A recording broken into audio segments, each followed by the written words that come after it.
Buenos días. Ayer les adelanté que hoy hablaríamos de Pérez Otermin y su introducción a la Corte Penal Internacional. En mis apuntes yo tengo 20 páginas. Capaz que depende del modo en que ustedes lo hayan impreso. Vamos a arrancar desde el principio. Así tenemos todo en el mismo video. Primera parte, introducción. Derechos humanos, Estado de Derecho y democracia representativa deben considerarse una unidad esencial en el cual ninguno de ellos alcanza su real expresión sin la existencia del otro. A partir de la Declaración Universal de Derechos Humanos, comienza la elaboración de una serie sumamente prolífica de documentos de derechos humanos que en su conjunto van a determinar la existencia y contenido del moderno derecho internacional de los derechos humanos. Un día antes incluso de la Declaración Universal, se aprueba la Convención General para la Prevención y Sanción del Delito de Genocidio. Al cumplirse en el año 1968 los 20 años de la Declaración, se celebró en Teherán la primera Conferencia de los Derechos Humanos y allí se acordó en darle una mayor protección a los derechos formulados, comenzando así una nueva etapa de su desarrollo, la cual se caracteriza por la creación de órganos de vigilancia.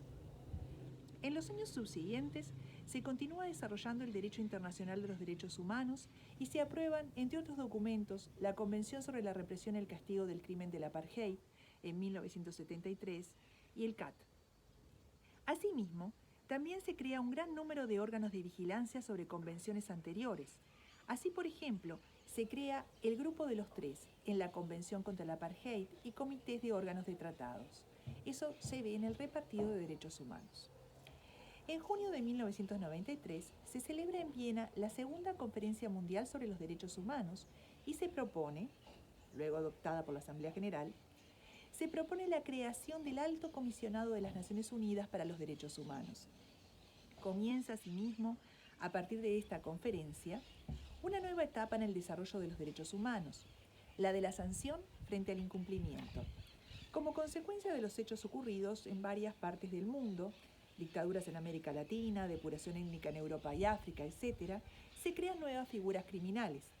Así, por ejemplo, la Asamblea General, en diciembre de 1992, aprueba la Declaración sobre la protección de todas las personas contra las desapariciones forzadas. Igualmente, en el nuevo tribunal creado en Roma, aparece la figura del embarazo forzado. Las Cortes de Derechos Humanos. Una consideración particular merecen las denominadas Cortes de Derechos Humanos, que debemos considerar dentro de los mecanismos de vigilancia y protección de estos. La Corte Europea de Derechos Humanos fue creada por el Convenio Europeo para la Protección de los Derechos Humanos y de las Libertades Fundamentales. Convenio Europeo para la Protección de los Derechos Humanos y de las Libertades Fundamentales, que crea la Corte Europea de Derechos Humanos. Otra vez.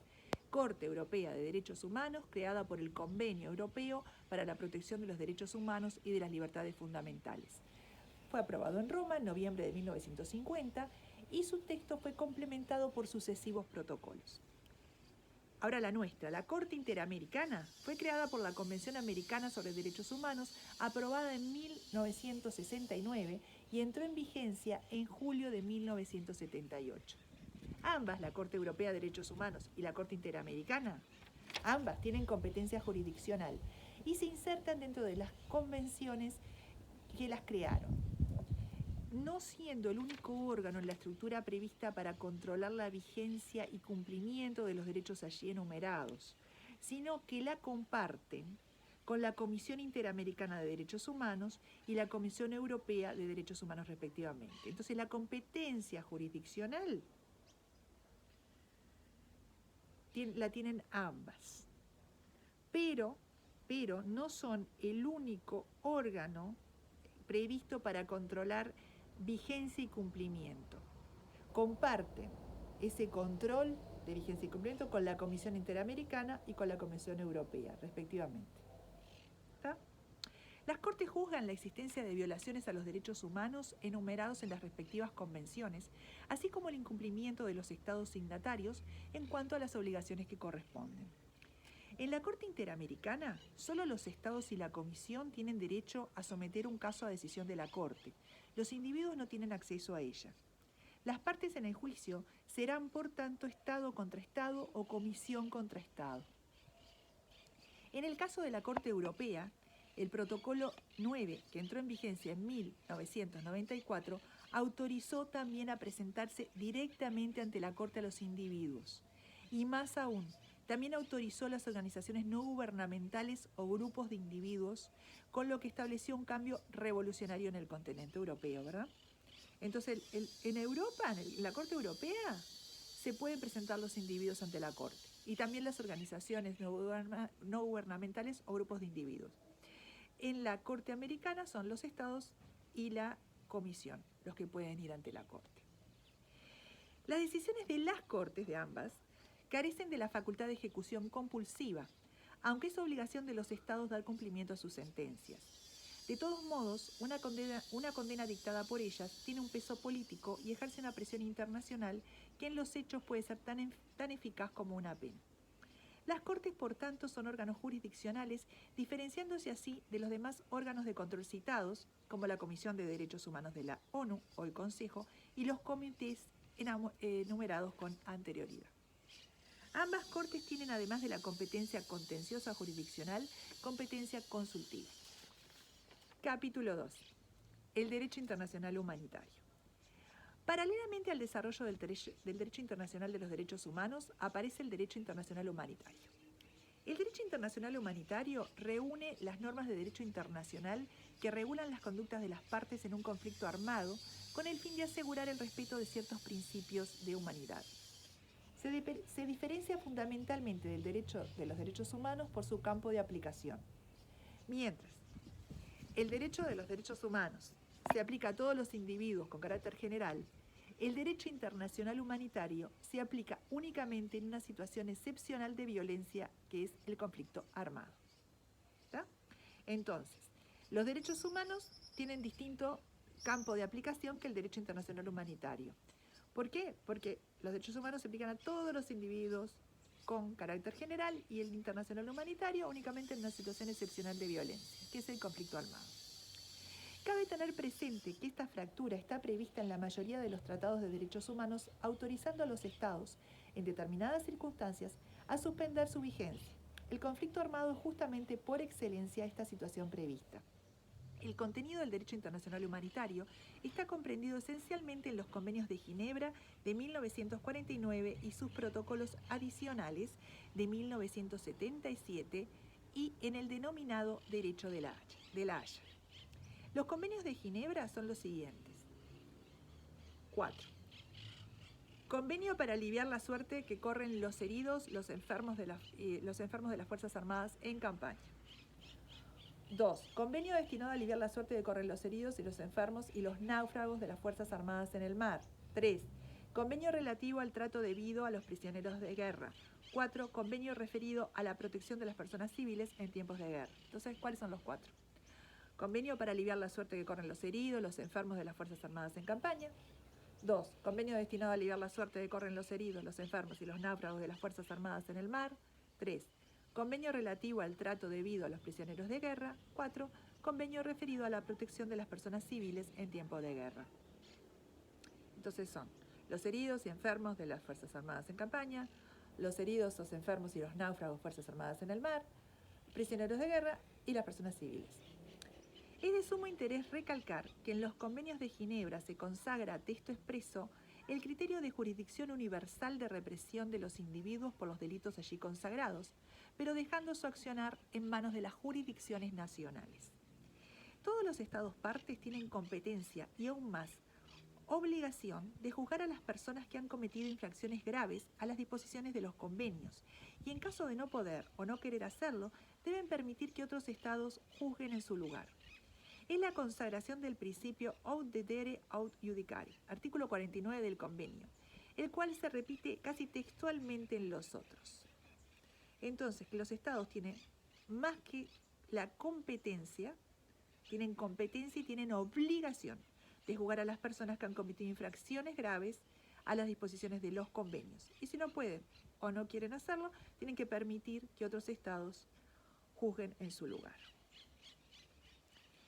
Integran también el denominado Derecho de Ginebra los protocolos adicionales a los 4 convenios, que son el Protocolo 1 con referencia a la protección de las víctimas de los conflictos armados internacionales y el Protocolo 2 relativo a la protección de los conflictos armados sin carácter internacional. Entonces, los protocolos adicionales a los 4 convenios son 2, Protocolo 1 y Protocolo 2. El Protocolo 1 con referencia a la protección de las víctimas de los conflictos armados internacionales. El Protocolo 2, protección a las víctimas de los conflictos armados sin carácter internacional. El derecho de la Haya, que conjuntamente con el derecho de Ginebra integran el derecho internacional humanitario, está dirigido a paliar los efectos del conflicto armado, ya que reglamenta y limita los métodos y medios de hacer la guerra utilizados por las partes del conflicto. Solo estarán permitidas las acciones necesarias para derrotar al bando contrario, mientras que están prohibidas las que causen sufrimientos o pérdidas innecesarias. Su reglamentación se dirige fundamentalmente a 2 ámbitos, la elección de los objetivos y el uso de las armas. A modo de ejemplo, integran este derecho los siguientes tratados. Convención relativa a las leyes y costumbres de la guerra terrestre, La Haya, 1907. Convención sobre la protección de las instituciones artísticas y científicas y de los monumentos históricos, Pacto de Roerich, de 1935. Convención para la protección de los bienes culturales en caso de conflicto armado, La Haya, 1954. Protocolo sobre la prohibición del uso de guerra en la guerra de gases asfixiantes, tóxicos o similares y de medios bacteriológicos, Ginebra, 1925. Esta es bueno que se acuerden. Protocolo sobre la prohibición del uso en la guerra de gases asfixiantes, tóxicos o similares y de medios bacteriológicos, Ginebra, 1925. Convenio sobre prohibiciones o restricciones del empleo de ciertas armas convencionales que puedan considerarse excesivamente nocivas o de efectos indiscriminados, Ginebra, 1980, repito, convenio sobre prohibiciones o restricciones del empleo de ciertas armas convencionales que puedan considerarse excesivamente nocivas o de efectos indiscriminados, Ginebra, 1980. Ahora vamos a ver los tribunales internacionales. Como ya he expresado, los mecanismos de protección de los derechos humanos no actúan sobre los individuos, sino sobre los estados. Son estos, en definitiva, a los que corresponde sancionar a las personas infractoras. En la esfera internacional de los derechos humanos no se sanciona, no hay penas. Estas quedan bajo la competencia de los estados. La experiencia internacional no demostró la efectividad de dicho sistema, razón por la cual se entendió pertinente la creación de los tribunales penales para sancionar a los infractores de derecho internacional humanitario, mientras continuaba quedando en la órbita de los derechos internos la sanción en materia de violación de derechos humanos. Debemos considerar como primeros antecedentes de la existencia de tribunales penales internacionales los de Nuremberg y Tokio. Ante la reacción mundial de rechazo y espanto ante crímenes cometidos como parte de una política sistemática del régimen nazi, se tomó la decisión de integrar una corte internacional para juzgar penalmente a los individuos responsables de tan abominables actos. En el Acuerdo de Londres de agosto de 1945 se crea el Tribunal Militar de Nuremberg y se anexa su estatuto. Posteriormente, en 1946, se crea el llamado Tribunal Militar Internacional para el Extremo Oriente, conocido como Tribunal de Tokio. Si bien originalmente ambos tribunales se fundamentan en la legitimidad otorgada por los estados victoriosos en la conflagración mundial, Estados Unidos, Francia, Reino Unido y la Unión Soviética posteriormente se adhieren al Acuerdo de Londres una veintena de naciones. Entonces, originalmente ambos tribunales, tanto el de Nuremberg como el de Tokio, se fundamentaban en la legitimidad otorgada por los estados victoriosos en la conflagración mundial, que eran Estados Unidos, Francia, Reino Unido y Unión Soviética. Pero posteriormente se adhiere al Acuerdo de Londres una veintena de naciones. Asimismo, el 11 de diciembre de 1946, las Naciones Unidas, por resolución 95 de la Asamblea General, ratifican tanto el contenido del estatuto como las sentencias dictadas por ambos tribunales. Una de las críticas más recurrentes fue que los 4 jueces que integraron Nuremberg eran de la nacionalidad de los estados vencedores. Por eso Tokio se conformó con jueces de otras nacionalidades, como Nueva Zelanda o India. Las argumentaciones de la defensa fueron similares en ambos tribunales. La incompetencia del tribunal, ya que se entendía que la sumisión penal era únicamente competencia de la jurisdicción penal nacional, y la violación de los principios nullum delictum nulle pena sine lege y de la retroactividad de la ley penal. En Nuremberg, los crímenes se agruparon en 4 categorías: plan común o conspiración, crímenes contra la paz, crímenes de guerra, crímenes contra la humanidad. El cuarto fue decisivo para el otorgamiento de la pena de muerte, crímenes de la humanidad, crímenes contra la humanidad. Entonces, los crímenes tenemos en 4 categorías en Nuremberg: plan común o conspiración, crímenes contra la paz, crímenes de guerra, crímenes contra la humanidad, y los crímenes contra la humanidad, esta categoría fue decisiva para el otorgamiento de la pena de muerte. En Tokio, ya con la experiencia de Nuremberg, se agruparon únicamente en 3 categorías, eliminándose el plan común o conspiración, ya que era de muy difícil aplicación. Entonces, solo crímenes contra la paz, crímenes de guerra y crímenes contra la humanidad. Ahora vamos a ver los tribunales internacionales ad hoc para la antigua Yugoslavia y Ruanda. A partir de 1993, se crean por el Consejo de Seguridad, por resolución y actuando bajo su competencia otorgada por el capítulo 7 de la Carta, fundándose en informes sobre la situación, particularmente el informe solicitado del secretario general que aconseja su creación y contiene los argumentos jurídicos para ello, adjuntando al texto del estatuto. Los tribunales penales, a diferencia de las Cortes de los Derechos Humanos, no están llamados a controlar la aplicabilidad y vigencia de estos, ni a tratar de restituirlos en caso de haber sido desconocidos, sino que su función es esencialmente represiva. Su competencia es la de juzgar individuos que han incurrido en crímenes de derecho internacional, imponiéndoles penas que, como en el caso de Nuremberg y Tokio, llegaron hasta la muerte. Otra vez, los tribunales penales, a diferencia de las Cortes de Derechos Humanos, no están llamados a controlar la aplicabilidad y vigencia de los derechos humanos, ni a tratar de restituirlos en caso de haber sido desconocidos, sino que su función es esencialmente represiva. Su competencia es la de juzgar individuos que han incurrido en crímenes de derecho internacional, imponiéndoles penas que, como en el caso de Nuremberg y Tokio, llegaron hasta la muerte. La utilización de la palabra crímenes en vez de delitos ha sido preferida para resaltar el aumento de la gravedad del hecho delictivo. Los crímenes internacionales se definen no solo por la gravedad expresada, sino también por estar previstos en las normas de derecho internacional, tanto consuetudinaria como convencional. Los tribunales internacionales creados, Nuremberg, Tokio, Antigua Yugoslavia y Ruanda, lo fueron para situaciones y delitos específicos referidos fundamentalmente al derecho internacional humanitario, lo que constituye una diferencia con la Corte Penal Internacional. La delimitación de su competencia fue ratione materiae, jurisdicción en razón de materia, ratione personales, jurisdicción en razón de persona, ratione loci, jurisdicción en razón de territorio, y ratione temporis, jurisdicción temporal. Solo serán competentes para entender violaciones cometidas en determinado periodo de tiempo y en determinado territorio. No son, por tanto, permanentes, sino temporales. Dentro de las normas contenidas en el Estatuto del Tribunal, se destacan algunas que se vinculan con el análisis posterior del Estatuto de Roma. El Tribunal Internacional tendrá primacía sobre los tribunales nacionales, artículo 9.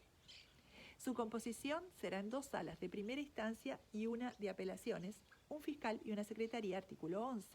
El total de magistrados será de 11, no pudiendo haber 2 magistrados de la misma nacionalidad, 3 en cada sala de primera instancia y 5 en apelaciones. Son elegidos por la Asamblea General de una lista remitida por el Consejo de Seguridad y sus condiciones serán de altura, moral, imparcialidad, relevantes, condiciones profesionales, etc. El fiscal, figura relevante y predominante en ambos tribunales ad hoc, es elegido por el Consejo de Seguridad a propuesta del Secretario General y se encargará de la acusación, la investigación que podrá iniciar de oficio, que deberá ser confirmada o descartada por la sala de primera instancia. Entonces, estas normas contenidas en el Estatuto del Tribunal son como el antecedente del Estatuto de Roma. Segunda parte, capítulo 1. Antecedentes del Estatuto de Roma. En las Naciones Unidas puede afirmarse que prácticamente desde su creación existió la preocupación por la creación de una Corte Penal Internacional. Al aprobar la Convención para la Prevención y la Sanción del Delito de Genocidio, la Asamblea General en 1948 estableció en el artículo 6 de la resolución que quienes fueran acusados de tal crimen serán juzgados por un tribunal competente del Estado en cuyo territorio el acto fue cometido o ante la Corte Penal Internacional que sea competente respecto a aquellas de las partes contratantes que hayan reconocido su jurisdicción.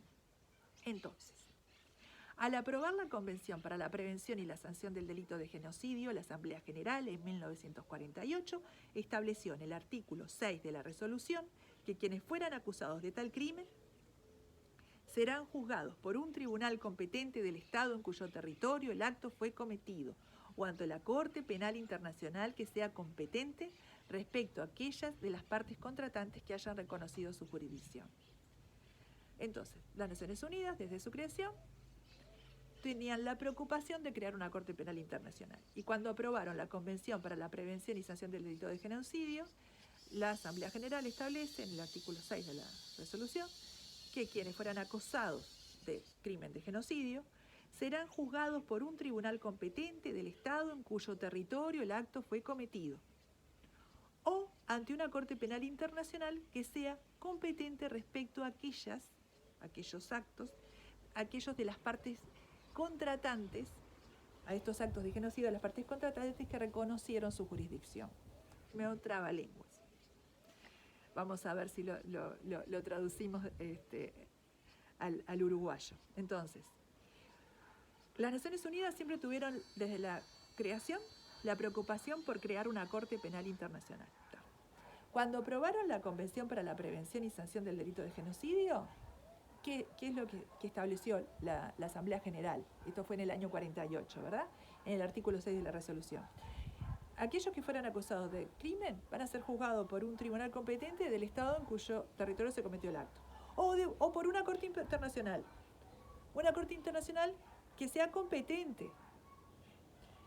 Que sea competente para estos crímenes y que las partes contratantes reconocieron su jurisdicción para estos crímenes. O sea, un tribunal penal competente.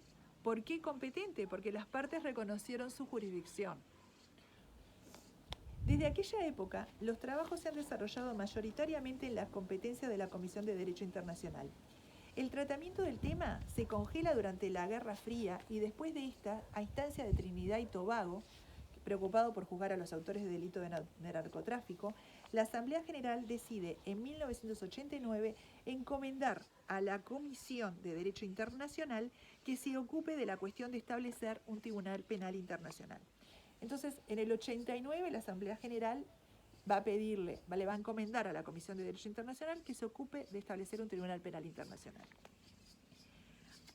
Al año siguiente, en el informe de 1990, la Comisión concluyó, la Comisión de Derecho Internacional, concluyó que el establecimiento de un Tribunal Penal Internacional constituiría en definitiva un adelanto en el desarrollo del derecho internacional y el afianzamiento del imperio del derecho, pero solo tendrá éxito si cuenta con un amplio apoyo de la comunidad internacional. Entonces, la Asamblea General le encomienda a la Comisión de Derecho Internacional establecer un Tribunal Penal Internacional y el informe del año siguiente, en 1990, la Comisión de Derecho Internacional dice que está muy bien, que el establecimiento de un Tribunal Penal Internacional va a constituir en adelante un desarrollo del derecho internacional y él dice afianzamiento del imperio del derecho. Afianzamiento del imperio del derecho. Miren qué lindo que suena. Afianzamiento del imperio del derecho.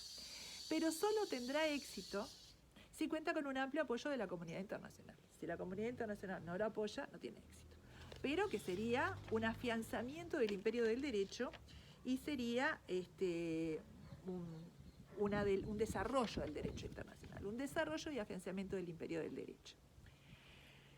Pero de todos modos sigue avanzando con el proyecto. Y en 1993 elabora un primer proyecto del Estatuto para la creación de una Corte con 67 artículos. Y en 1994 adopta la versión definitiva, recomendando a la Asamblea General que convoque una conferencia internacional de plenipotenciarios para que decidan. Entonces, el proyecto del Estatuto lo elaboran en el 93 con 67 artículos. Y en el 94 tiene la versión definitiva. Y recomienda a la Asamblea General que convoque una conferencia internacional de plenipotenciarios para decidir a ver qué les parece el proyecto del Estatuto. En base a ese proyecto se formó, por resolución de la Asamblea General de 1994, un comité especial para el estudio del Estatuto. y luego, en 1995, un comité preparatorio, el cual se reunió 6 veces entre el 96 y el 98.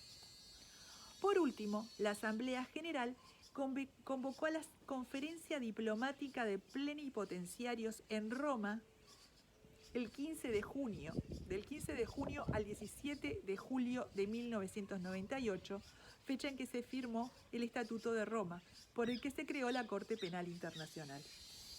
Entonces, ¿cuáles son las etapas? Primero, bueno, desde su creación estaba preocupada porque existiera una Corte Penal Internacional. En el 48, ya cuando habló del delito de genocidio, mencionó un Tribunal Penal Internacional, que las personas serían juzgadas, los que cometieron este delito, o por el tribunal competente de cada Estado, o por una Corte Penal Internacional que sea competente respecto a aquellas de las partes contratantes que hayan reconocido su jurisdicción. Aquellas partes contratantes que reconocen su jurisdicción, les es competente esta Corte Penal Internacional. Después, los trabajos empiezan en la Comisión de Derecho Internacional, el tema se congela en la Guerra Fría, y a instancia de Trinidad y Tobago, que estaba preocupada por el delito de narcotráfico, en 1989, cuando cambian el plan de estudio en UDELAR para los abogados, en 1989, se decide encomendar a dicha comisión que se ocupe de la cuestión de establecer un Tribunal Penal Internacional. La comisión, en el 1990, concluyó que sí, que estaría bárbaro, que crear un Tribunal Penal Internacional sería un desarrollo del derecho internacional y un afianzamiento del imperio del derecho. Pero solo tendría éxito si cuenta con un amplio apoyo de la comunidad internacional. En 1993 elabora un primer proyecto del estatuto. En el 94 tiene la versión definitiva y dice que la Asamblea General tiene que convocar a una conferencia internacional. Le recomienda, ¿no?, que una conferencia internacional de plenipotenciarios. Entonces, con ese proyecto la Asamblea General, por resolución, establece un comité especial para estudiar esto. Y en el 95 un comité preparatorio. Y después sí, se convoca la conferencia diplomática de plenipotenciarios en Roma del 15 de junio al 17 de julio del 98. Y se firma el Estatuto de Roma. ¿Cuáles fueron los trabajos de ese comité preparatorio, que se reunió 6 veces ahí entre el 96 y 98? Se mantuvieron reuniones formales en el marco del comité preparatorio y también reuniones fuera de las Naciones Unidas, de las cuales la más importante tuvo lugar en Países Bajos. Fue constante la presencia de las organizaciones no gubernamentales defensoras de los derechos humanos unidas bajo la NGO, Coalition for an International Criminal Court, que constituyó una red de más de 1000 organizaciones alrededor del mundo. Así que había presencia de organizaciones no gubernamentales defensoras de derechos humanos. Su objetivo era empujar la creación de una Corte Penal Internacional justa, efectiva e independiente. Contribuyeron con importantes estudios jurídicos sobre los textos presentados, facilitando la labor de los delegados. Las ONG fueron con importantes estudios jurídicos a colaborar. Los trabajos comenzaron sobre el texto propuesto por la Comisión de Derecho Internacional, con 60 artículos, y 4 años después se concluyó con el proyecto elevado a la Conferencia de Roma con 116 artículos, que tenía 1.676 corchetes y más de 100 opciones, es decir, 1.776 textos no acordados que debían ser resueltos en Roma. O sea, los 60 artículos originales se transformaron en 116, pero había 1676 corchetes y 100 opciones, es decir, 1.776 textos no acordados para resolver en Roma. El impulso de las negociaciones fue llevado por una veintena de países, entre los que se encontraron Países Bajos, Reino Unido, Portugal, Alemania. En América, Canadá, Argentina y México, en menor medida. Estados Unidos tuvo una presencia permanente y muy activa, pero su actitud frente a la creación de la Corte crecía en oposición a medida que los textos definitivos se acordaban. Las negociaciones fueron difíciles de seguir, tanto en las preparatorias como en Roma para delegaciones pequeñas, por la cantidad de grupos de trabajo que se formaron. El texto aprobado en Roma constó de 128 artículos, además de las reglas de procedimiento y prueba y los elementos de los crímenes constituidos por numerosos elementos para cada uno. La delegación uruguaya siempre insistió en la necesidad de lograr una base de apoyo con amplio consenso a los efectos de no condenar a una organización de tal naturaleza al fracaso desde su nacimiento y pujó por establecer para que la aprobación del estatuto se necesitara por lo menos una mayoría de los estados que participaran en la conferencia. Las decisiones de la conferencia sobre la aprobación del Estatuto de la Corte Penal Internacional en su conjunto se tomarán por mayoría de 2/3 de los representantes presentes y votantes, siempre y cuando dicha mayoría incluya por lo menos una mayoría de los estados que participa en la conferencia. Entonces, las decisiones de la conferencia sobre la aprobación del Estatuto de la Corte Penal Internacional en su conjunto se tomarán por mayoría de 2/3 de los representantes presentes y votantes. Pero esa mayoría debe incluir por lo menos una mayoría de los estados que participan en la conferencia, aunque no estén presentes, ¿verdad? Lineamientos de la participación de la delegación uruguaya. Se apoyará la creación de una Corte Penal Internacional imparcial, justa y efectiva. La Corte se asentará sobre la base de la voluntad de los estados, no constituyendo un órgano supranacional, sino complementario de las jurisdicciones nacionales, actuando sobre la base de la cooperación internacional. La competencia inherente de la Corte solamente podrá aceptarse en el caso del delito de genocidio. Su competencia será a futuro, no pudiendo juzgar delitos ocurridos antes de la entrada en vigencia del Tratado Constitutivo. La delegación procurará que el Consejo de Seguridad no tenga intervención alguna que lesione el criterio de independencia técnica de la Corte. Se deberá incluir dentro de las causales de inadmisibilidad las leyes de amnistía o indultos. En caso de discordancia entre el criterio de la Corte sobre la disponibilidad de un Estado para colaborar, no puede decidir ella porque eso contraviene el principio de complementariedad. La delegación se opondrá a la competencia del oficio del fiscal y tratará de que sus fuentes de información sean limitadas. En cuanto a los delitos en materia de competencia de la Corte, se procurará su definición sumamente precisa, aceptando que si se encuentran en los textos internacionales, se ajuste a estos y no se repita. Y la delegación se opondrá a la aplicación de la pena de muerte. Vamos a repetir los lineamientos de la participación de la delegación uruguaya. Se apoyará la creación de una Corte Penal Internacional imparcial, justa y efectiva. La Corte se asentará sobre la base de la voluntad de los Estados, no constituyendo un órgano supranacional, sino complementando las jurisdicciones nacionales, actuando sobre la base de la cooperación internacional. La competencia inherente de la Corte solamente podrá aceptarse en el caso del delito de genocidio. Su competencia será a futuro, no pudiendo juzgar delitos ocurridos antes de la entrada en vigencia del Tratado Constitutivo. La delegación procurará que el Consejo de Seguridad no tenga intervención alguna que lesione el criterio de independencia técnica de la Corte. Se deberá incluir dentro de las causales de inadmisibilidad las leyes de amnistía o indultos. En caso de discordancia entre el criterio de la Corte sobre la disponibilidad de un Estado para colaborar, no puede decidir ella porque eso contraviene el principio de complementariedad. La delegación se opondrá a la competencia de oficio del fiscal y tratará de que sus fuentes de información sean limitadas. En cuanto a los delitos en materia de la competencia de la Corte, se procurará su definición sumamente precisa, aceptando que si se encuentran en los textos internacionales se ajusten a estos y no se repitan.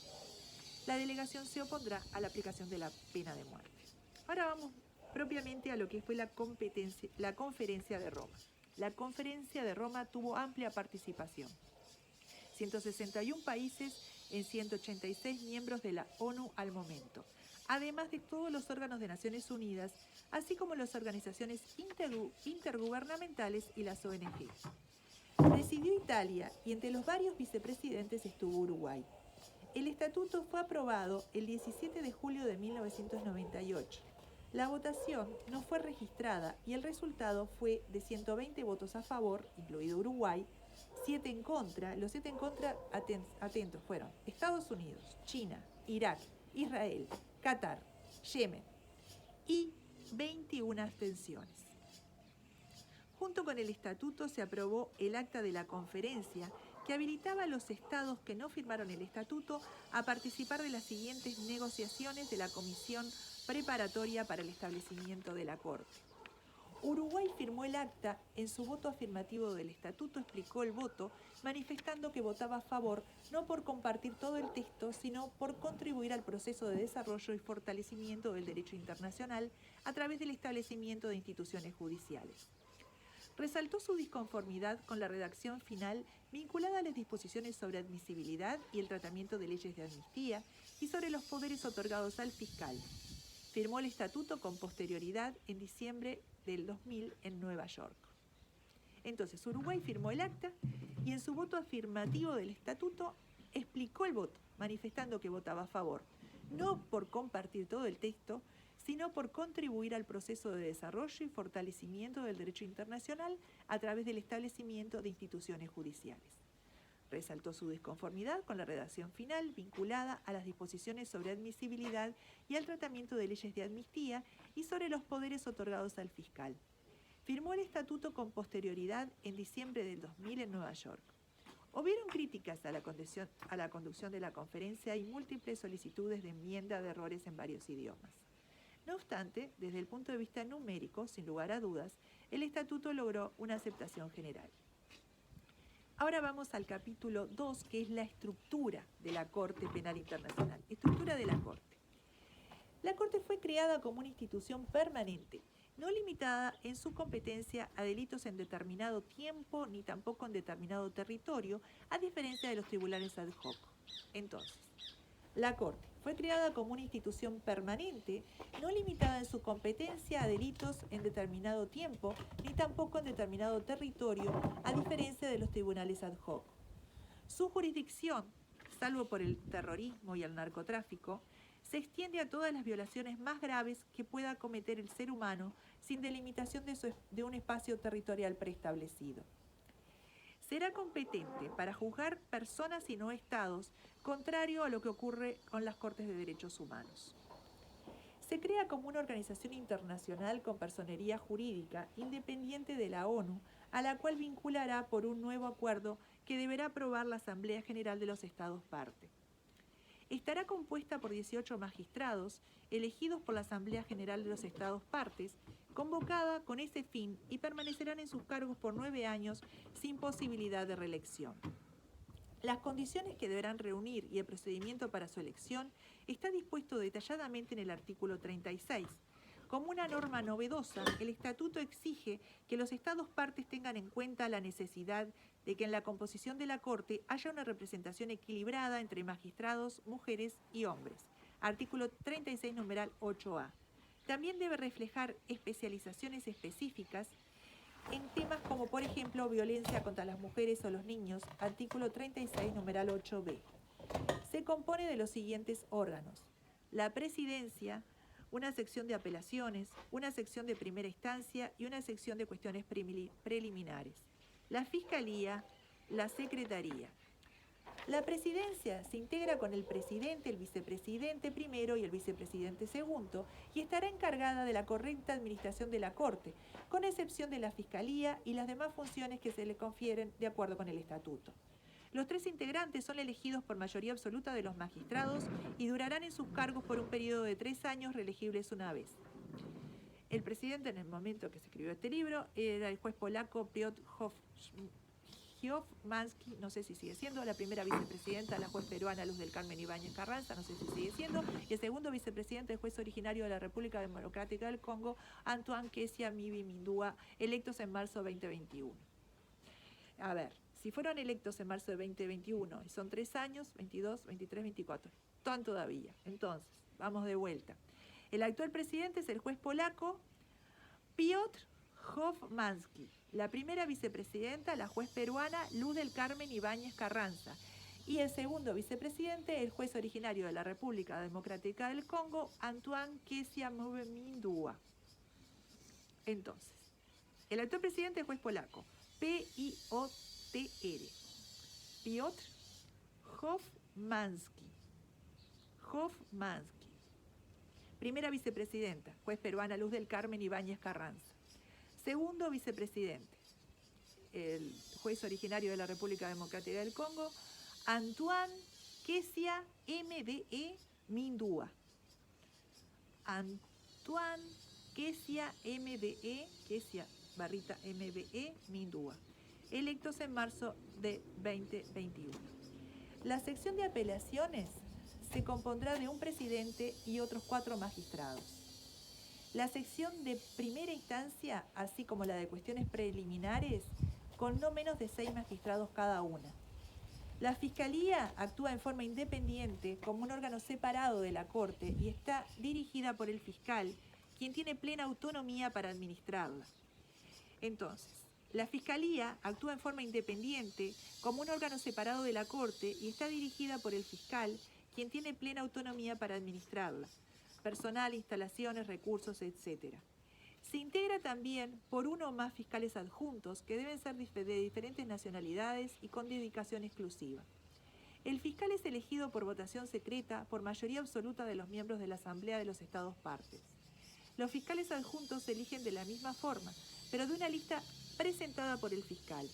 Los cargos duran 9 años sin posibilidad de ser reelegidos.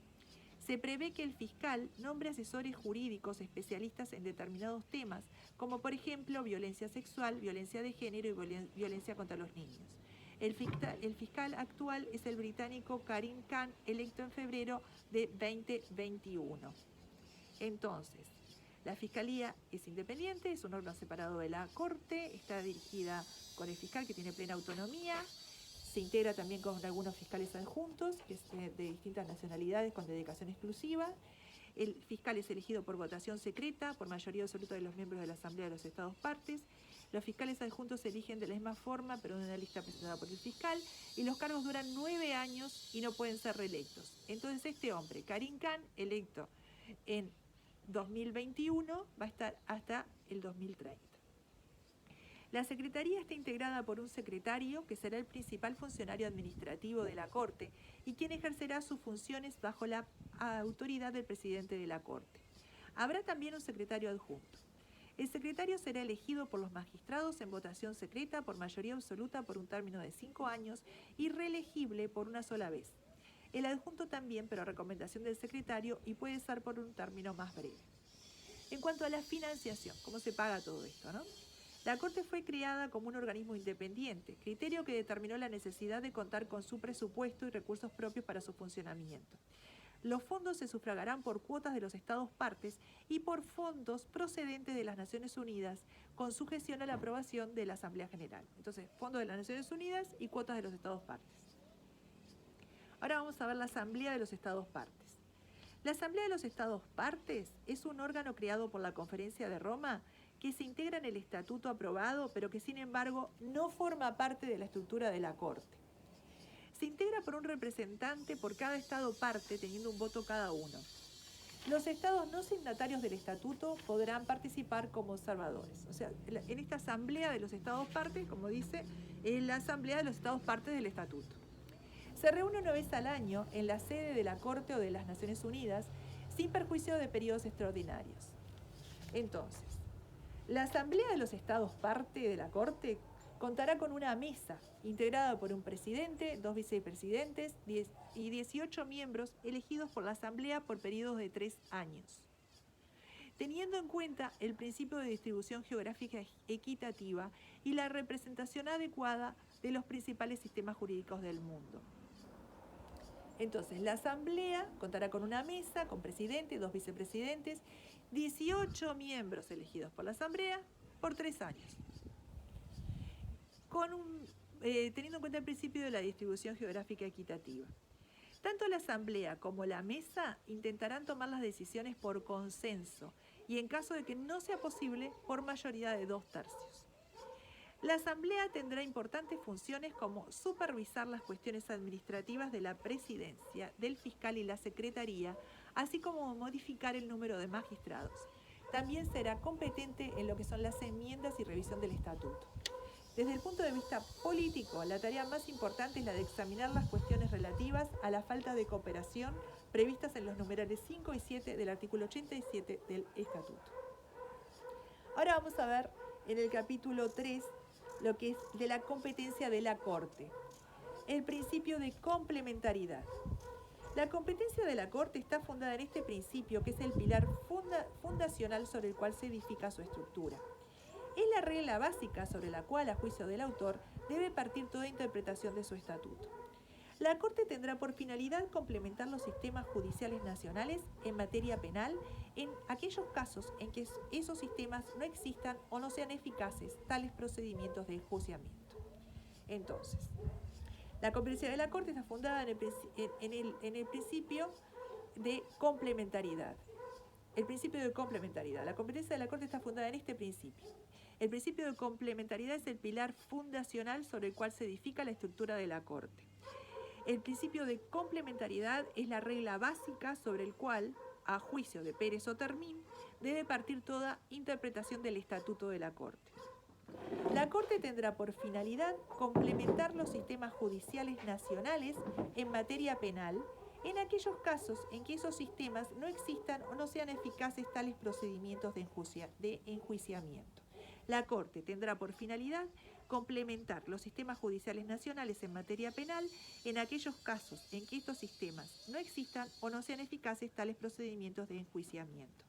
La idea de la complementación estaba establecida para actuar junto al otro gran principio en que se asentaba el proyecto, que era la aceptación voluntaria de su jurisdicción por parte de los estados. En consecuencia, la Corte debía entenderse como un organismo auxiliar de las competencias nacionales a la cual los estados podían recurrir en caso de que sus tribunales fueran inexistentes o ineficientes. En el Estatuto de Roma, el criterio de la complementariedad aparece establecido desde el preámbulo, párrafo 10, y se repite en el artículo 1. El Estatuto no creó un órgano supranacional.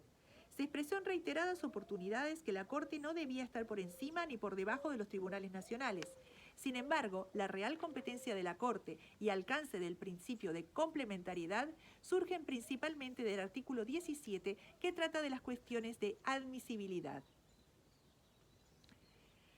La Corte declarará la admisibilidad de un asunto sometido a su competencia si el Estado que tenga jurisdicción sobre él no está dispuesto o no puede llevar a cabo la investigación, o si el asunto reviste la gravedad suficiente para justificar la adopción de otras medidas por la Corte.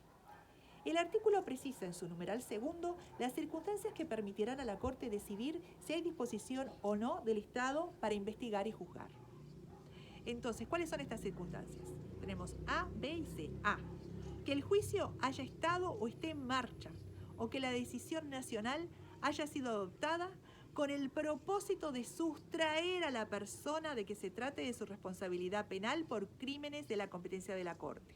Entonces el juicio haya estado o esté en marcha, o la decisión nacional es adoptada, ¿para qué? Para sustraer a la persona de su responsabilidad penal.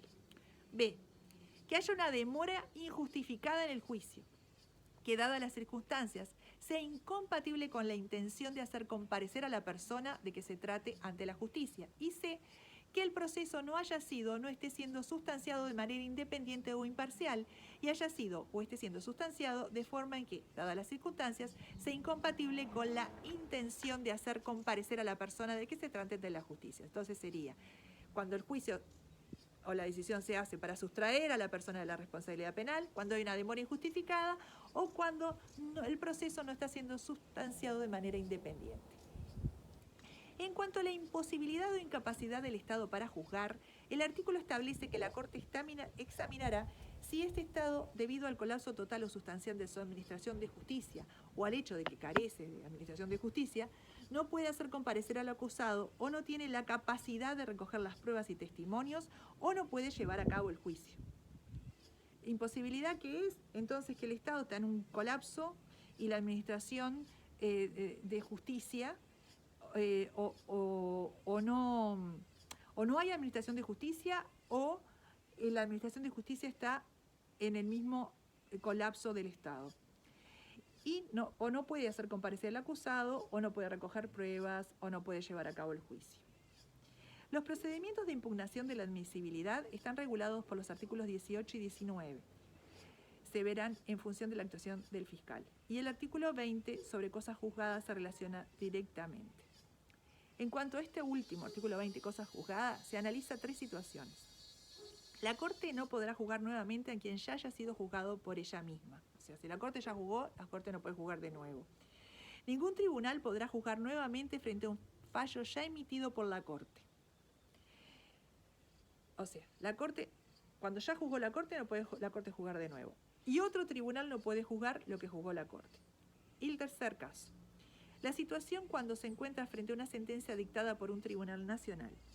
Aquí actuará el principio de cosa juzgada, a menos que el proceso en el otro tribunal tuviera por propósito sustraer al acusado de su responsabilidad penal por crímenes de competencia de la Corte, o que no hubiese sido instruido en forma independiente o imparcial con las debidas garantías procesales. Entonces, que serían los puntos que habíamos visto recién, ¿verdad? Que la decisión nacional fue para sustraer a la persona o cuando no hay independencia.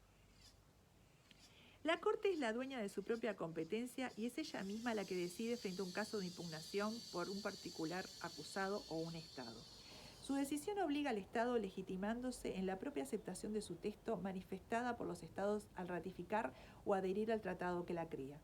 Esta competencia no es nueva en el derecho internacional, teniendo el claro ejemplo de la Corte Internacional de Justicia, en cuyo estatuto se establece que en caso de disputa, en cuanto a si la Corte tiene o no jurisdicción, la Corte decidirá. Bueno, mecanismo de activación. 2. Mecanismo de activación. Todo Estado parte en el estatuto, por el solo hecho de ser parte en el estatuto, acepta la competencia de la Corte respecto a todos los crímenes allí contenidos. No se puede ser parte del estatuto sin aceptar la competencia de la Corte. Esto es lo que se denomina competencia automática. Sin embargo, en caso de que la competencia haya sido activada por un Estado parte o por el fiscal, se requiere que el Estado territorial, donde tiene lugar el crimen, o el Estado de la nacionalidad del acusado, indistintamente, sean parte del estatuto. Entonces, todos los Estados, por solo hecho de ser parte del estatuto, todos los Estados parte del estatuto, por solo hecho de ser parte del estatuto, aceptan la competencia de la Corte. Por todos los crímenes allí contenidos, esto es competencia automática. Puede haber un caso en que un Estado parte del estatuto o el fiscal activen el caso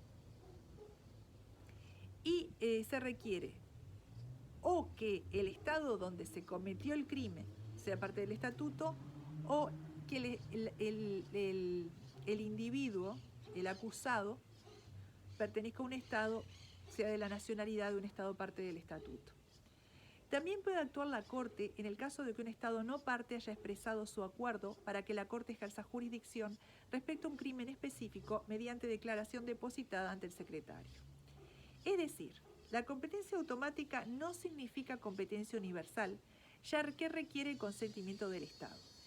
De acuerdo al artículo 13, el ejercicio de competencia de la Corte puede iniciarse a instancia de un Estado parte, del fiscal actuando de oficio o del Consejo de Seguridad, con arreglo a lo dispuesto en el capítulo 7 de la Carta. En caso de que la remisión de una situación se haga por el Consejo de Seguridad, no serán necesarias las condiciones previas y la Corte asumirá competencia. Entonces, de acuerdo al artículo 13, el ejercicio de competencia de la Corte puede iniciarse a instancias de un Estado parte, del fiscal actuando de oficio o del Consejo de Seguridad. Y si la remisión la hace el Consejo de Seguridad, no serán necesarias las condiciones previas y la Corte asumirá competencia. De la competencia del fiscal. La competencia del fiscal, dice Pérez Otermin, que fue uno de los puntos más discutidos, tanto en el proceso preparatorio como en la conferencia. Uno de los países que más activamente actuó en la conferencia para evitar una competencia propio motu del fiscal fue Estados Unidos. Su principal alegato se basó en que se corría el riesgo de desvirtuar los fundamentos de la competencia de la Corte sobre los crímenes más graves de interés de la comunidad internacional, en la medida que el fiscal estaría sujeto a presiones. Nadie más capacitados que los Estados y el Consejo de Seguridad para saber qué constituye una inquietud para la comunidad internacional. Quienes abogaron por la competencia de oficio del fiscal argumentaron por su lado que la comunidad de estados no posee suficiente valentía moral y política para que cuando ocurra una atrocidad que merezca la atención de la Corte haya un Estado que responda. Cuando Estados Unidos alegó que la creación de los tribunales ad hoc y la propia voluntad de la creación de la Corte mostraba lo contrario, se contestó que eso no era garantía del patrón de comportamiento, ya que habían existido casos como por ejemplo Camboya, en que no hubo acuerdo para crear un tribunal. También se alegó que los estados dejarían aislado a un fiscal con motu propio y como respuesta se señaló que estos estados tenían el deber legal y moral de cooperar. Entre otros argumentos también existieron preocupaciones presupuestales para que el funcionamiento al que los estados que alegaban a favor de este formato de trabajo del fiscal alegaron que billones de dólares invertidos por la comunidad en operaciones de mantenimiento de la paz seguramente no deberían ser gastados frente a la existencia de una Corte Penal Internacional con un fiscal actuando de oficio como fuerza de disuasión. En definitiva, en Roma se logró una solución de compromiso por la cual, si bien se otorga competencia de oficio al fiscal, la misma queda sometida a la aprobación de la Sala de Cuestiones Preliminares, con la posibilidad incluso de una segunda instancia. Cuando, en base a la información recibida acerca de la comisión de un crimen de competencia de la Corte, el fiscal, examinada esta, entienda que hay lugar para abrir una investigación, deberá recabar la autorización previa de la Sala de Cuestiones Preliminares para poder iniciarla. Cuando se haya remitido a la Corte una situación por un Estado o el fiscal actuando de oficio hayan sido autorizados a iniciar una investigación, este deberá notificar a todos los estados partes y aquellos estados que, teniendo en cuenta la información disponible, ejercerían normalmente la jurisdicción sobre los crímenes, de modo de otorgarles a estos la facultad de solicitar la inhibición de la competencia del fiscal, en razón de que dicho estado está llevando a cabo o ha llevado a cabo una investigación.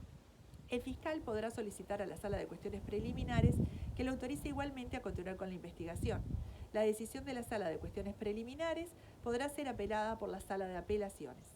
Cuando el fiscal sea inhibido de su competencia, podrá solicitar al Estado que le informe de sus investigaciones y del juicio, a lo que el Estado quedará obligado. La posición de Uruguay se opuso al otorgamiento de la facultad de oficio del fiscal sin limitación alguna y acompañó la solución de compromiso realizando varias propuestas de texto. 4. Rol del Consejo de Seguridad. Puede activar el mecanismo de la Corte, como ya mencionado, incluso podrá imponer sanciones para aquellos estados partes o no del estatuto que no cumplan con las actuaciones tanto del fiscal como de la Corte. Por el artículo 16 del Estatuto de Roma, puede, por decisión propia, suspender la investigación o el enjuiciamiento que se haya iniciado por el plazo de 12 meses renovable. Este punto fue duramente criticado por entenderse una intromisión del órgano político en un órgano jurisdiccional, pero, según el autor, debe verse con ojos de moderación, ya que está dentro de las competencias correspondientes y con las limitaciones del caso. En este sentido, explica que el Consejo de Seguridad deberá actuar en el marco del capítulo 7 ante la existencia de una amenaza a la paz, quebrantamiento de la paz o acto de agresión, por lo que si el Consejo entiende que el procedimiento llevado a cabo por la Corte puede contribuir a tal situación o agravarla o entorpecer las acciones del Consejo, parece lógico que pueda tener la competencia de suspender también. Y en segundo lugar, el Consejo debe emitir una resolución por la que opera el ejercicio del derecho del veto. Por último, si bien la resolución puede renovarse indefinidamente, no es menos cierto que cada vez que ello ocurra juzgarán nuevamente los impedimentos expresados. Y ahora vienen las conclusiones de Pérez Otermin a partir de la página 15. Conclusión del autor, Pérez Otermin. De acuerdo al estatuto, hay dos vías para llegar a activar la competencia de la Corte. Una vía rápida a instancia del Consejo de Seguridad y una segunda vía con ciertos obstáculos a instancia de los estados partes o de oficio por el fiscal. En la vía rápida es el Consejo de Seguridad que, actuando bajo las competencias de la Carta de Naciones Unidas, que la competencia que le otorga el capítulo 7, remite la situación a la Corte.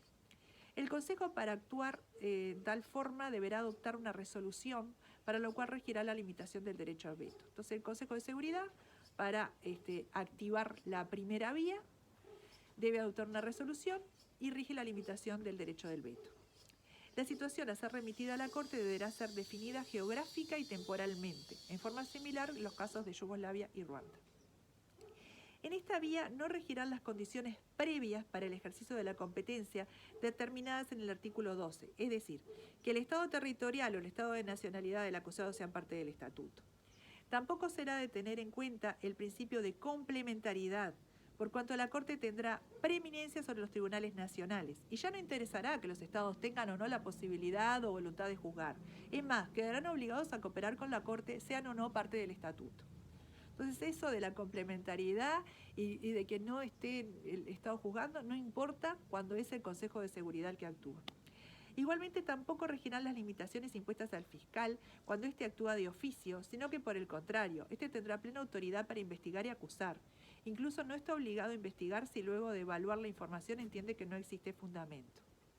Por último, bajo las facultades del capítulo 7 de la Carta, el Consejo de Seguridad podrá imponer sanciones para aquellos estados partes o no del Estatuto que no cumplan con las actuaciones tanto del fiscal como de la Corte. En el caso de la segunda vía, el ejercicio de la Corte será complementario de las jurisdicciones nacionales y por tanto intervendrá únicamente cuando los estados no tengan voluntad o no estén capacitados para hacerlo. Se requerirá además que se cumplan las condiciones previstas en el artículo 12 y en el caso del fiscal, que si el fiscal actúa de oficio, deberá cumplir con los artículos 15 y 18. Y eso es que solo los estados parte en el estatuto están obligados a cooperar con el fiscal y la Corte. Capítulo 4. Crímenes bajo competencia de la Corte. 1. Consideraciones generales. La Corte siempre fue pensada para los crímenes de trascendencia internacional. El parágrafo segundo reza, insistiendo en que esta Corte tendrá competencia únicamente respecto de los más graves de los crímenes que preocupan a la comunidad internacional en su conjunto. En el articulado, desde el artículo primero, se precisa que la Corte tendrá jurisdicción respecto de los crímenes más graves de trascendencia internacional. La gravedad del asunto también se ha considerado como una causal para que la Corte se declare incompetente. El artículo 17 señala que la Corte, teniendo en cuenta el 10º párrafo del preámbulo y el artículo 1, resolverá sobre la inadmisibilidad del asunto y el asunto no sea de la gravedad suficiente para justificar la adopción de otras medidas por la Corte. El artículo 5 es el que contiene los crímenes de competencia de la Corte, que incluyó los crímenes principales, posición acompañada por Uruguay, y esto favoreció que se impusiera la competencia automática. La posibilidad de agregar nuevos crímenes en el futuro quedó establecida en el numeral 5 y siguientes del artículo 121, a partir de los 7 años de la entrada en vigor del Estatuto. De hecho, una de las resoluciones de la conferencia se recomendó que en una conferencia de revisión se examine la posibilidad de llegar a una definición sobre los crímenes de terrorismo y relacionarlos con las drogas con miras a que queden comprendidos en la competencia de la Corte. La competencia de la Corte no es retroactiva y su competencia puede ser ejercida únicamente con respecto a los crímenes cometidos después de la entrada en vigor del Estatuto. 2. El crimen de agresión. No pudo lograrse acuerdo en cuanto al rol que se pretendía otorgar por algunos estados al Consejo de Seguridad. La Corte recién ejercerá competencia sobre él cuando en una futura conferencia de revisión se logre un acuerdo en su definición y se enuncien las condiciones en las cuales se asumirá dicha competencia. 3. El genocidio. Fue el crimen que menos o ninguna discusión provocó en cuanto a su exclusión, el crimen de los crímenes. Por otra parte, había sido objeto ya de una convención específica, Convención sobre la Prevención y Sanción del Delito de Genocidio, ya lo habíamos visto en 1948. El artículo 6 del Estatuto reproduce prácticamente en forma textual el artículo 2 de la Convención. Persistieron, por tanto, las mismas omisiones que habían sido criticadas oportunamente, como ser la destrucción sistemática de grupos vinculados por opiniones e ideas políticas, ni tampoco la destrucción cultural. 4. De los crímenes de lesa humanidad. Están comprendidos en el artículo 7 del Estatuto y se definen como cualquiera de los actos siguientes cuando se cometan como parte de un ataque generalizado o sistemático contra una población civil y con conocimiento de dicho ataque. A diferencia del crimen de genocidio, aquí se habla en plural, igual que en los crímenes de guerra, porque no es un único delito, sino una categoría de delitos. En sus orígenes estaba vinculado a la guerra, con posterioridad evolucionó la doctrina y en el tribunal formado para Ruanda. Dicha vinculación con la guerra es eliminada y se establece una redacción similar a la que se adoptó en Roma, donde lo importante es que el crimen sea cometido como parte de un ataque generalizado y sistemático contra la población civil por razones de nacionalidad o por razones políticas, étnicas, raciales o religiosas.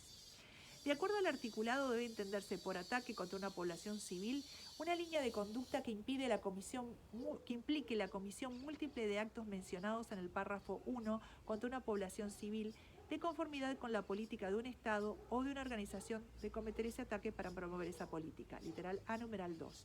De acuerdo al articulado, debe entenderse por ataque contra una población civil Una línea de conducta que implique la comisión múltiple de actos mencionados en el párrafo 1 contra una población civil de conformidad con la política de un Estado o de una organización de cometer ese ataque para promover esa política. Por otro lado, sistemático significa que la ejecución del acto concreto debe responder a una política o un plan preestablecido, generalizado. Significa que debe actuarse a gran escala o con carácter masivo. Entonces, de los crímenes de lesa humanidad. Cualquiera de los actos siguientes, cuando se cometan como parte de un ataque generalizado sistemático contra una población civil y con conocimiento de dicho ataque. A diferencia del crimen de genocidio, se habla en plural. No es un único delito, es una categoría de delitos. En sus orígenes vinculado a la guerra, después del Tribunal de Ruanda ya se elimina la vinculación con la guerra y se dice el crimen que se ha cometido como parte de un ataque generalizado y sistemático contra la población civil por razones de nacionalidad, por razones políticas, étnicas, raciales o religiosas. ¿Qué es el ataque a una población civil? Ataque contra una población civil. Una línea de conducta que implica una comisión múltiple de actos. Y por otro lado, sistemático. Una ejecución del acto concreto de responder a una política o un plan preestablecido. Y generalizado. Se actúa a gran escala. Entonces, ataque a una población civil, que esto quiere decir un ataque que implica una comisión múltiple de actos, un ataque sistemático. Este acto responde a un plan político preestablecido, a una política preestablecida y generalizado, o sea, se actúa a gran escala. Después, menciona, pero eso termina algunos autores, menciona Alicia Hill. Alicia Hill han afirmado que si un solo crimen de los enumerados fuera realizado dentro de un plan amplio y metódico, constituiría un crimen de lesa humanidad.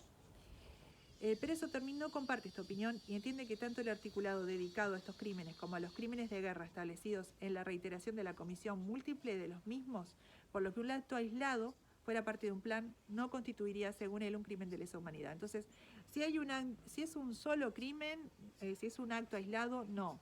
Tiene que haber una comisión múltiple, dice Pérez Otermin, y hay autores como Alicia Hill que dice que un solo acto dentro de un plan amplio y metódico es de lesa humanidad, si es un solo crimen dentro de un plan amplio.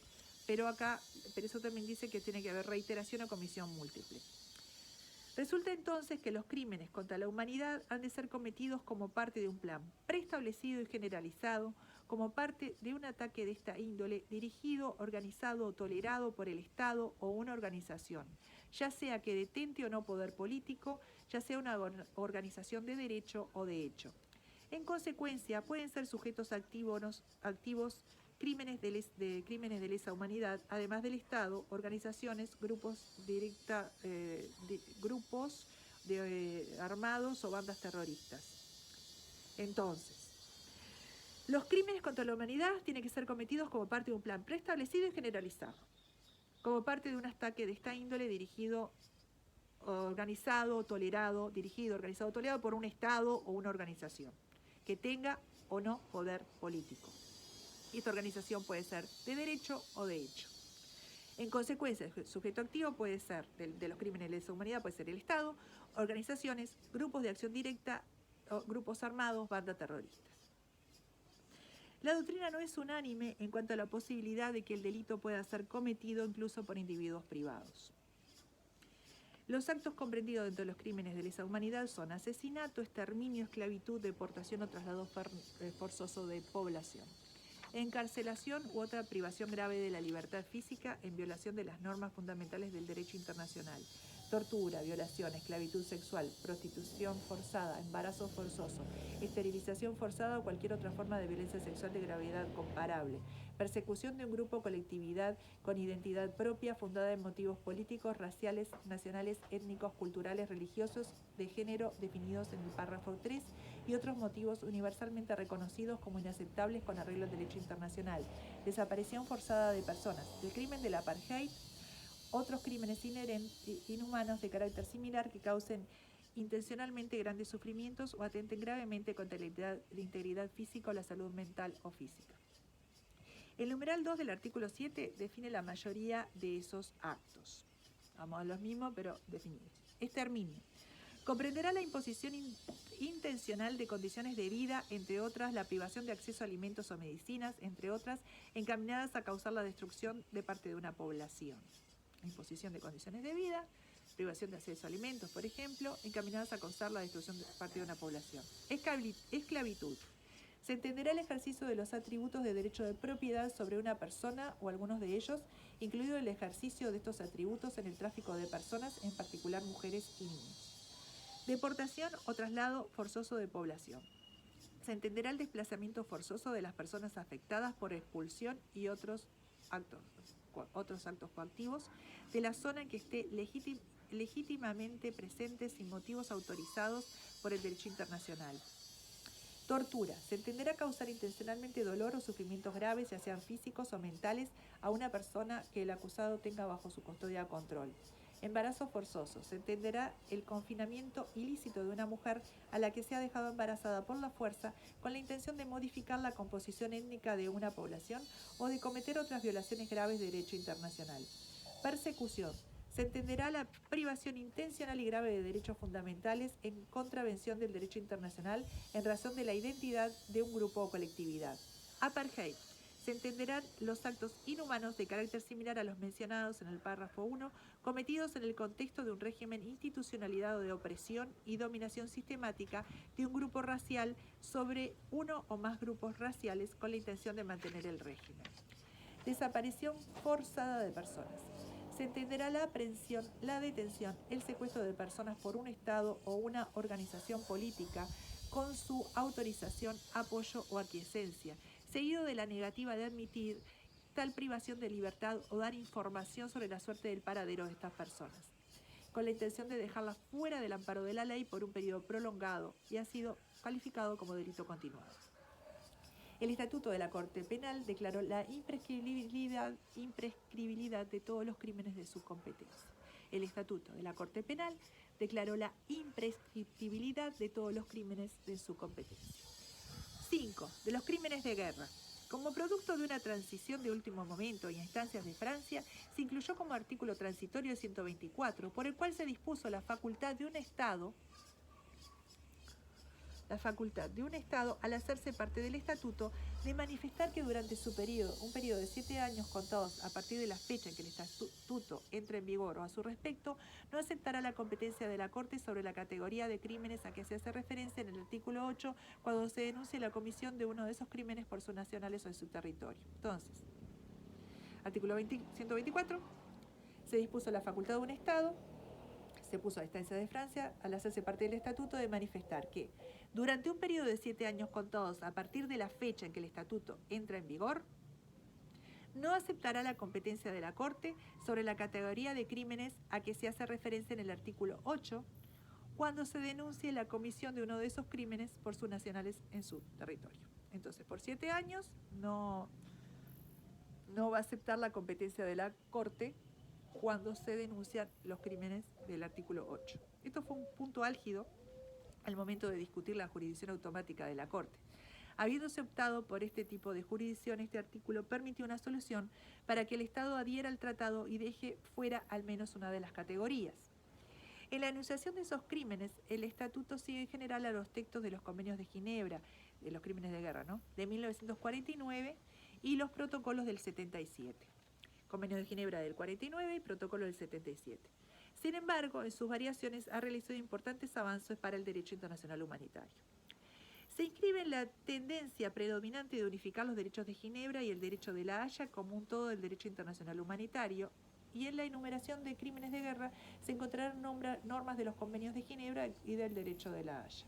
La innovación más trascendente es haber llevado la responsabilidad criminal a los individuos, a las personas, tanto para las situaciones de conflictos armados internacionales como para los internos. Entonces, la innovación más trascendente es haber llevado la responsabilidad criminal a los individuos, a las personas, tanto para las situaciones de conflictos armados internacionales como para los internos. Los convenios de Ginebra hacían responsables por las violaciones cometidas a sus normas a los propios estados, y en ellos recaía la responsabilidad de sancionar a los criminales de guerra. Establecieron que todos los estados tienen la obligación de juzgar a los violadores de las infracciones más graves contenidas en los convenios. Es lo que se denomina la jurisdicción universal, consagrada en sus textos, e incluso en el caso de no hacerlos comparecer ante sus tribunales, entregarlos a otro estado parte contratante para que los juzgue. Esto es aplicación de un principio, audidere iudicare. Esta obligación está claramente establecida en el artículo 49 del Convenio 1 y se repite textualmente en los demás convenios y en el protocolo adicional. La práctica ha demostrado que este mecanismo no ha funcionado como se previó. Ulteriormente, la responsabilidad por tales incumplimientos había quedado en la esfera del derecho internacional y los estados debían responder por los daños y perjuicios causados por su omisión. La responsabilidad de los individuos, personas físicas y autores últimos y reales de las violaciones del derecho internacional humanitario se hizo efectiva en los tribunales de Nuremberg, Tokio y en los tribunales ad hoc creados para la antigua Yugoslavia y Ruanda. El Estatuto de Roma reconoce la existencia de crímenes de guerra no solamente en la situación de conflictos armados internacionales, sino también en los casos de conflictos armados internos. Las circunstancias en que la Corte tendrá competencia sobre los crímenes de guerra requieren que se cometan como parte de un plan político, como parte de una comisión en gran escala. Bastará en este caso la comisión de un solo crimen, pero deberá estar enmarcado en un plan o política y ser cometido a gran escala. El Estatuto no define lo que debe entenderse como conflicto armado, concepto que, por otra parte, ha ido evolucionando en la amplitud de su concepción. La noción de conflicto armado internacional en un principio estaba asimilado a la existencia de una declaración de guerra formal y con la aparición de los convenios de Ginebra, la noción se amplía a situaciones en las que no había una declaración formal de guerra, bastando cualquier conflicto armado que surja entre dos o varios estados. Y posteriormente el Protocolo Adicional 1 de 1977 extiende aún más la noción, comprendiendo también los conflictos armados en los que los pueblos luchan contra la denominación colonial y la ocupación extranjera y contra los regímenes racistas en el ejercicio de la libre determinación de los pueblos. La noción de conflicto armado no internacional. La noción de conflicto armado no internacional. Si bien existían los convenios de Ginebra, se desarrolla en el Protocolo Adicional 2 de 1977, relativo a la protección de las víctimas de los conflictos armados en carácter internacional. Serán aquellos que se desarrollan en el territorio de un Estado, entre sus fuerzas armadas y fuerzas armadas disidentes o grupos armados organizados que, bajo la dirección de un mando responsable, ejerzan control sobre una parte del territorio que les permita realizar operaciones militares sostenidas y concertadas. El Estatuto solo define lo que no debe entenderse como conflicto armado que no sea de índole internacional, refiriéndose a situaciones de tensiones internas y de disturbios interiores, tales como los motines, los actos esporádicos aislados de violencia u otros actos análogos. Un ejemplo de conflicto armado interno, según el autor, es el conflicto colombiano, y un ejemplo de lo que no constituye tal cosa es la situación que vivió Uruguay desde finales de los años 60 y principios de los 70. La enumeración del artículo 8 sobre los crímenes de guerra comprende las infracciones graves contra los bienes o personas protegidos por los convenios de Ginebra y también las violaciones graves de leyes y usos aplicables en los conflictos armados internacionales en el derecho internacional. La enumeración del artículo 8 sobre crímenes de guerra comprende las infracciones graves contra los bienes o personas protegidos por los convenios de Ginebra y también las violaciones graves de leyes y usos aplicables en los conflictos armados internacionales en el derecho internacional. Por último, ya llegamos al último capítulo, a la última página. Capítulo 5, de las amnistías, indulto o perdón. El tema reviste interés dada la cantidad de estados, incluido Uruguay, que han optado por este mecanismo para finalizar situaciones internas. El tema estuvo presente en los trabajos preparatorios, pero no fue objeto de discusión formal. Solo la delegación de Estados Unidos lo mencionó en una intervención en una sesión del comité preparatorio y se repartió un papel conteniendo un inventario de los varios países en el mundo que por diferentes motivos habían recurrido a tal mecanismo. Citó a Sudáfrica, El Salvador, Honduras, Nicaragua, Argentina, Uruguay, Chile, Surinam, Perú, entre otros. En el texto aprobado no hay ninguna mención expresa sobre el punto. La Coalición para la Corte Penal Internacional, que nucleaba todas las ONG, se opuso fuertemente a que las amnistías, indultos o perdones fueran considerados como causa de inadmisibilidad para la Corte. Human Rights Watch manifestó que la legislación nacional garantizando impunidad, lejos de significar inadmisibilidad del caso ante la Corte Penal Internacional, debe en cambio ser prueba clara de la imposibilidad o falta de disposición del sistema nacional para procesar el crimen. Pérez Otermin no está de acuerdo con esta posición extrema, en la cual todo tipo de amnistía o perdón sea tratado de la misma forma, sin siquiera entrar al estudio de su espacio temporal, la situación política y social y la representatividad de los órganos que la hayan adoptado. Este fue el punto que más preocupación y estériles esfuerzos demandó de la delegación uruguaya que concurrió a Roma, explicitando en su explicación de voto su disconformidad con el punto. El entonces ministro de Relaciones Exteriores, doctor Didier Operti, señaló en la sesión inaugural de la Conferencia de Roma que las cuestiones a discutir tendrían mucho más que ver con los temas de la necesaria armonía entre las jurisdicciones nacionales y la nueva jurisdicción internacional a crearse, entre el valor de las soluciones legislativas adoptadas libremente por los Estados de Derecho para resolver las tensiones y conflictos de sus propias sociedades y el juzgamiento a distancia por un tribunal internacional. Uruguay presentó propuesta de textos el artículo sobre cuestiones de admisibilidad para dejar claramente establecido este punto y dejar a texto expreso la facultad de la Corte de distinguir entre una amnistía legítimamente otorgada y aquella que pudiera haber sido otorgada con el mero ánimo de sustraer a los presuntos criminales de su responsabilidad penal. Posteriormente a la adopción del estatuto en los trabajos relativos a las reglas de procedimiento, también intentó introducirse un texto en este sentido, pero tampoco tuvo éxito. Entiende Pérez Otermin que la Corte no puede desconocer decisiones nacionales adoptadas dentro de un Estado de Derecho, en el cual se ha ejercido una legítima voluntad emanada por quienes tienen la representatividad para ejercerla. El caso uruguayo, explica, es además muy singular por contar también con pronunciamientos populares que avalaron la ley de caducidad. El principio de complementariedad y las competencias claramente fijadas para la Corte establece que esta no puede estar por encima de las decisiones soberanas adoptadas por los estados en el pleno ejercicio de sus instituciones democráticas, actuando en un régimen de derecho. Además, señala la Corte, es un órgano jurisdiccional, no es un órgano que deba tomar decisiones políticas y que no debe confundirse con lo que es una Corte de Derechos Humanos. Bueno, hasta aquí Pérez Otermin.